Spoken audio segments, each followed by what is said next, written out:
Ja tava āda reaģē uz visu augstumu, vēju, kosmētiku vai pat ūdeni, šis padoms ir tieši tev. Jutīgai un sausai ādai ir nepieciešama īpaši saudzīga un dermatoloģiski pārbaudīta kopšana. Sākam ar attīrīšanu. La Roche-Posay Lipikar ir attīroša, lipīdus papildinoša dušas eļļa, kas piemērota sausai un atopiskai ādai. Tā attīra, bet nesausina un palīdz stiprināt ādas aizsargbarjeru. Savukārt Cicaplast Gel Lavand B5 ir attīroša želeja ķermenim un sejai, kas piemērota kairinātai un novājinātai ādai, kā arī pēc procedūrām. Ja āda ir ļoti jutīga vai ar alerģiskām reakcijām, tad labs variants ir Tolerant Derm Allergo krēms ļoti sausai ādai. Tas palīdz nomierināt ādu, mazināt diskomfortu un stiprināt ādas aizsargmehānismus. Papildus mitrināšanai var izmantot Hyalu B5 serumu. Tas satur hialuronskābi un B5 vitamīnu, kas palīdz ādai kļūt elastīgākai, gludākai un izskatīties svaigākai. Un universāls līdzeklis visai ģimenei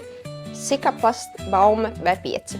Tas palīdz intensīvi atjaunot ādu, nomierina kairinājumu un ir piemērots gan sejai, gan ķermenim. La Roche-Posay produkti ir radīti ar dermatoloģiski pārbaudītu efektivitāti. Meklē tos Benu aptiekās un Benu e-aptiekā.